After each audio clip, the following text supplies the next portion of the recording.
Well, a very, very good afternoon, distinguished guests, ladies and gentlemen, and Eunomians. You're all out there. That light is so unbelievably bright. All I can see is silhouettes. So on that side of the room, so bear with me. Dominic and the team, thank you so much for the invitation. Truly, I'm honoured to be here. I really am. To say a few words on this. Well, it's a birthday celebration. It's a celebration. It needs to be a bit of fun and reflective as well as auspicious.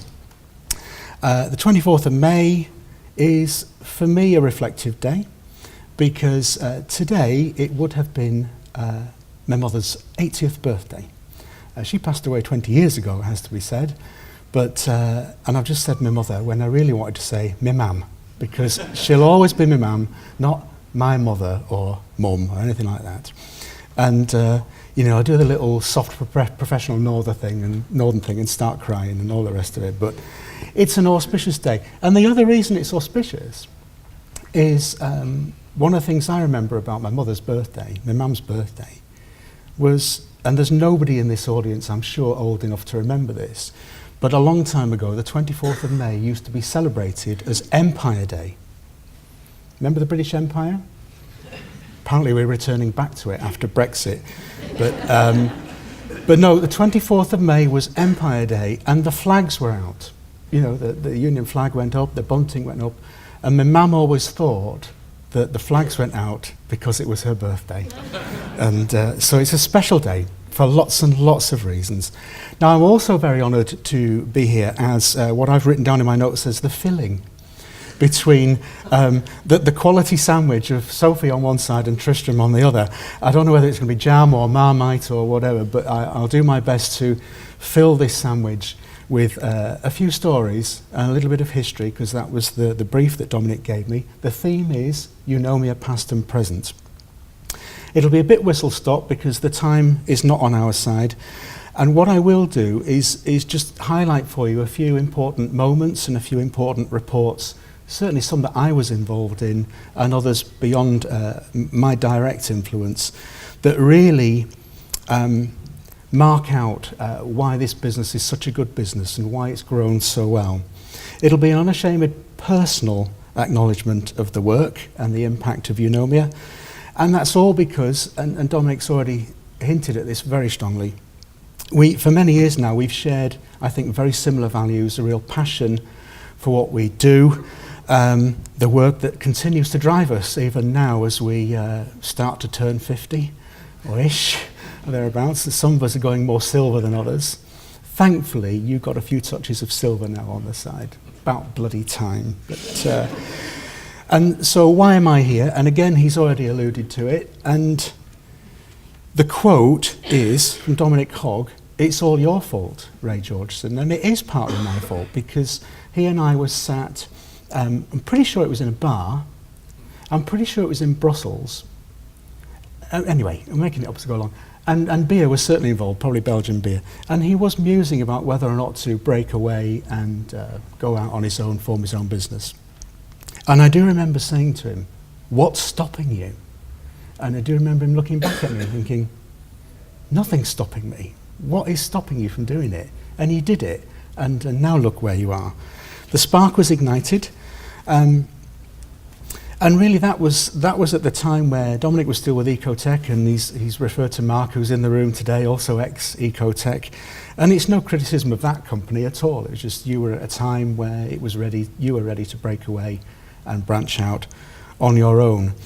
But it brings me to the first highlight, and it is in fact the only prop I have with me. And unfortunately, it's not actually a Eunomia report. It's an Ecotech report. But it was primarily authored by Dominic. And it was commissioned through a combination of Waste Watch, where I was the chief executive, Friends of the Earth, who contributed some money for the much-loved 10% contribution to the good old landfill tax credit scheme. Anybody remember that in the audience? Yeah, a few. Which came from UK Waste Management. And this piece of work called Beyond the Bin, can you see it? Was influential at the time of Waste Strategy 2000, 15, nearly 16 years ago now. It was influential because not only was it a critical review of other work that had gone previously, and you know what Dominic is like, and his team are like this. They can be savagely critical of the work of others, where it's just rubbish. And where it is rubbish, good to call it out, to be honest. And a little bit of that went on even in those early days, and it needed doing, because an awful lot of nonsense was being talked about the costs and benefits of recycling in relation to other waste treatment options. The same old tired old battle that we were having to fight all the time. And so this report did the work of looking at costs per household. It looked at actual costs from case studies of a whole series of collection systems, and it was honest about the data shortcomings, but it showed very clearly the benefits for higher recycling, both environmental and economic. And so of its time, it was, I've described it as a tone setter. I think it set the tone for what the business went on to be, and it certainly set the tone for some of the policy changes that ultimately came our way, but were desperately needed. It was influential with civil servants in particular. And so it's a good illustration to start with, and now I can put the prop down. So then after that, carry on through this tour through history. Dominic then went on to do a really important piece of work for the House of Commons Environment Select Committee. I think it was Transport in the Regions at the time, if I remember it rightly. You remember the super ministry that was created in order to satisfy the ambitions of John Prescott, the Deputy Prime Minister of the time.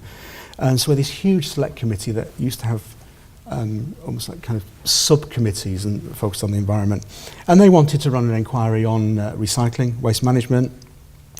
And Dominic ended up as a special advisor to that inquiry. And I will claim some credit for this because it was on my recommendation, because I had good relations with the chair, I had good relations with the committee clerk, and he was the best man for the job. And he did a good job. They took my recommendation. It did have one or two unfortunate side effects. Not really sure whether I should go here or not. But he's looking nervous now. There was the issue of the late evidence presented by a significant trade association for the waste management industry that managed to submit its, and it's not the European Space Agency. And I'm sorry if Sam's in the audience, but it was before your time. And they managed to submit their evidence late, and the then chief executive of that association got very grumpy when the select committee wouldn't allow him to present oral evidence to the select committee because he basically put his written evidence in late. And Dominic did try hard to get that chief executive up in front of the select committee, but he never ever believed it. He never believed it. And I think it carried on for some years afterwards. And part of why that might be slightly mischievous anecdote, but it's important because, let's be honest, there have been parts of this territory have been a battleground over many years between old vested interests and the things that we really need to do to make our environment and our society a better place for everybody to live. Really straightforward. So it was important for his profile, and indeed it was an influential select committee report at the right time, because it then led to what became a really significant review of waste policy. Even though we'd had Waste Strategy 2000, it wasn't quite flying the way that everybody had expected it should. And the then Cabinet Office, what was originally called the Prime Minister's Performance and Innovation Unit, that then became the Strategy Unit in the Cabinet Office, conducted a review of English waste policy. Many of you in the room will know about this. Produced a big report in 2003. A whole gang of people went in on secondment as advisors to assist the Cabinet Office, Prime Minister's Strategy Unit in this work, including Dominic, including myself, Dr. Jane Beasley, Julian Parfitt and others. And I would describe it as heady days, very intense actually. Best thing about Admiralty Arch, where we were all working, bear in mind this was at the time where the Prime Minister was Tony Blair. This was effectively his private unit of about 100 people, very, very clever people, almost as clever as the Eunomians. And on the walls down the corridor and in the main room, there were quotes from various famous people designed to inspire you. Mahatma Gandhi, Martin Luther King, Tony Blair. Didn't inspire me too much, I have to say, but it was a very clever unit. There were some very clever people in there, and again, that was an influential report. Dominic and I don't know if Joe did any of the work on that or not. Forgive me, Joe, was it? Yeah, it was around, I can't remember. Can't remember, yeah, I can't remember. Not a lot, but it was focused on resource productivity, and he did some of the work on the health effects of waste management options. Again, important work. Right place at the right time. There was, of course, the incident down in the pub one night after a heady day, where I can tell you that I've never actually seen Dominic come to blows with anybody, but he really did nearly land a punch on a very senior policy official from the Environment Agency who was adamant that you could never get further than 20% recycling. Ever, ever, ever. And there was nothing on this earth was going to convince him otherwise. Now you can imagine what he was like. You know, quite a difficult man to restrain because he's a big fella. But anyway, restrained he was, and he's managed to live to tell the tale. But you know, that was what we were battling. Truly, that was what we were battling at the time. A few more little highlights. Concentrate a little bit now on some work that I feel proud of too, because it was work that was done in my time at RAP. And Eunomia and Dominic came into the RAP fold fairly early on in our thinking and our development of what we were doing. I could, of course, say a lot more about 1,000,001 other things that they've done, and you've heard some of it in the superb presentations we've had already today, all the work for the European Commission, the Scottish Government, the Welsh Government, the Irish Government. You heard about the Irish, the international study earlier today. I still haven't finished it, I have to say. It really is the biggest report I've ever seen. It's ridiculous. But anyhow, DEFRA did that great bit of work for the ESA on waste crime, which was really influential last year, the year before, in terms of levering out some money out of government for waste crime. Absolutely pinpointed on the piece of research that was done. So I could talk about all of that, but I won't, just to mention it and talk about a few RAP highlights briefly. I'm going to start with the development of recycling materials and markets. Very dry sounding piece of work, but very early on in the life of RAP we had Eunomia in to do as a big piece of work on just how we were going to get to 45% recycling. Remember that one? Are we there yet? Good question. It concentrated on costs and routes to a target. It was laid in with the work that we were formulating on recycling market development, as we used to call it, and they're now calling it demand pull measures. But you know, it's essentially the same stuff. You know, where do we need to intervene, and where do we need to invest in order to reach these targets? And you can do it strategically, and you can do it with a bigger picture world view, and that was the sort of thing that they always did so well for us, and we were really appreciative of that insight. There truly weren't many others out there in the marketplace who could do it at the time, to be honest. There are lots who used to think they could. And you know, my former chief executive, Jenny Price, had a lot of suitors from big consultancies knocking on her door the whole time. And I know she liked Dominic. I mean, she's out of the industry now. She's still very successfully the chief executive of Sport England.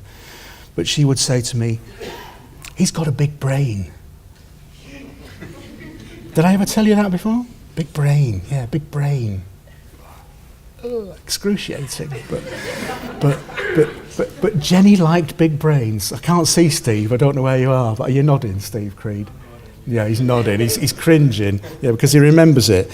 And the bottom line is, you know, you do tenders, you evaluate, you find the right people, but sometimes there's no substitute for a spark. You need to be able to work and kind of get along with the people that you're contracting with, and there was definitely a spark there between the big brain and the big chief executive. We did another really important piece of work which everybody's forgotten about, on the size of the UK recycling and reuse industry. Now, nobody had even gone near this before, but we sat there and thought, part of our job is to, you know, be an advocate for the growth of this industry, to kind of try and reposition this industry as significant, important, having a high economic impact and a high positive environmental impact. But nobody done the work to try to assess how big the industry actually was and put some employment numbers on it, put some GDP on it, and the team did that. And it probably hasn't stood the test of time in terms of the detailed analysis, but in terms of what was available at the time, it was a spot-on, influential piece of work. Again, it was about political positioning as much as anything, the way we were able to use that work. And then a couple more highlights, very briefly on compost standards. And Charlie's here and there are others here who are involved in this work, and Eunomia did a lot of important preparatory and options work and scoping and research on really what became PAS 100 and then PAS 110, the standards for compost and digestate, now widely recognised, copied widely in other parts of the world, and a key element in what helped that industry to grow and flourish at a time where it was lacking standards, lacking frankly, it was lacking credibility, and it needed to kind of raise its game in terms of standard setting, and that was done very effectively, and there was some important foundation work went on there too. Couple more just to mention briefly, after me, but I know that these are pieces of work that Dominic and the team are particularly proud of, and they do lead me on into the final part of my last few bits of my remarks. And that's to talk a bit about food waste and bio-waste. And the two big pieces of work, the one on the bio-waste cost-benefit analysis, and the one on dealing with food waste. Two big reports. Again, now making the case for what has become an established good practice around separate collection of food waste for AD. Acknowledging, that this isn't comfortable territory for everybody, and food waste to AD isn't the solution everywhere all the time, and we need, Tristram's coming on next, and we have to talk about how we find this, deal with this tension between just feeding the beasts and actually tackling the real scandal, which is the kind of long-term systematic inefficiency and shocking scandal of the way that we waste food and resources right through from the point of growth to the point of disposal. But, slightly put that aside and leave it to you, Tristram, for the next bit of the sandwich. They were important pieces of work. They did make a difference. They, articulated strongly the case around greenhouse gas savings and around the economic impact. And so all of that is positive and powerful stuff, and you'll see the theme running all the way through of pieces of work that help to make a difference, help to engender a change in public policy and in practice, and that's what all of us in this room are about. It's why we're here, helping with this celebration. It brings me actually right up to the present, and I'll only lift one of the present pieces of work out, and it relates to the food waste issue, absolutely slap bang topical because you only launched it last week, and this is the piece of work done for the Renewable Energy Association and Oleco on separate food waste collection, costs and benefits, and the question of whether or not it should be made mandatory.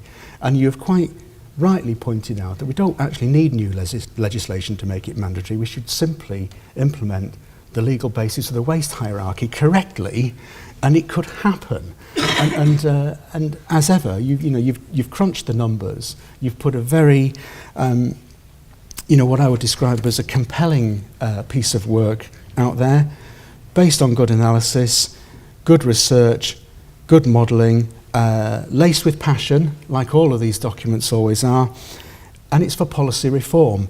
And I put, on my notes, I've put little boxes around a few key words there: compelling, analysis, research, modelling, passion, reform, environmental benefits. And they pretty much sum up what's made this business such a good business to be associated with, even if they've never given me any work. Sorry, that was a bad joke, but I had to get it in at some point. Being a friend of Eunomia and all that. But it sums up what they're about and what we are about. Yeah, he's written it down, yeah. It's what we're all about in the room. As I said, it's why we're here. So I'm genuinely happy to have played an occasional part in that story, sometimes in the pub, sometimes in a hot room in DEFRA, and always with great passion and great comradeship and fellowship, I think, with any of you that I have had the privilege of working with. Now, I'm nearly there, but I can't finish without a few words about my friend Dominic. Now, don't tell anybody, but I will admit I am ever so slightly in love with him. Ever so slightly. Always been ever so slightly in love with the fella. Bit of a bromance going on, you know. I could tell you the story of the time I was staying in Rita and Dominic's house and he was making coffee on Sunday morning and, he's making the coffee, grinding the whatnot, and all that. I can't really do the movements, but, it's all right. In his Calvins, right? Okay. I mean, just hold that thought. Anyway, that's nothing to do. That's nothing to do with anything really, other than it's bringing back a very powerful memory of. And there's a personal point in this. At a time for me, this was a long time ago now, where I was going through a bit of. I think you could even say it was a midlife crisis, to be honest. And Dominic and Rita were very kind to me at a very stressful point of my life. And so, coffee, Calvins, chocolate, it was a happy moment. Right? But that's as far as it went, trust me. Anyway, the serious bit at the end, after that slight bit of naughtiness, and I'm very sorry, but I was always going to do it. Seriously, and the personal bit, I've always admired his capacity for critical thinking, his, what I describe here as cerebral passion for reform, because I think, there's room for being cerebral in our kind of shortened society. And I also have admired his, I would call it disdain, and I hope you won't be offended by this, Dominic, disdain for vested interests. That comes over, I think, very strongly. But why it's powerful is because you back it up with research and good arguments. We can all be disdainful, but, you switch the argument with good research, good data, good arguments, good policy proposals that can actually change things, because that's what we want. I've also admired his taste for good wine and good beer and good coffee and good food, and especially when he's been paying. But what this is about, it's a sense of like-minded solidarity.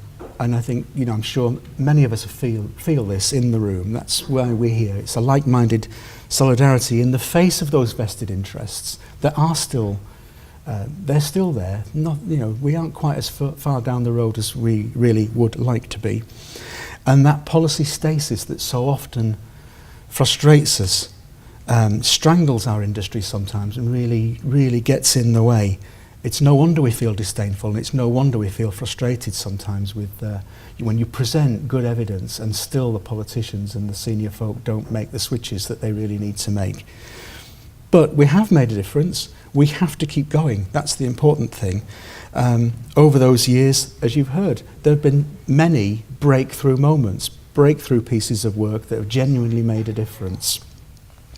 We need more of them over the next 15 years. And that's my end point, to say, well, I've tried in the last 15 years to, never mind admiring the Calvins and the coffee and all of that, I've tried to acquire some of the trappings of being Dominic Hogg over the years. I became a Fellow of the Royal Society of Arts, fine organisation that it is.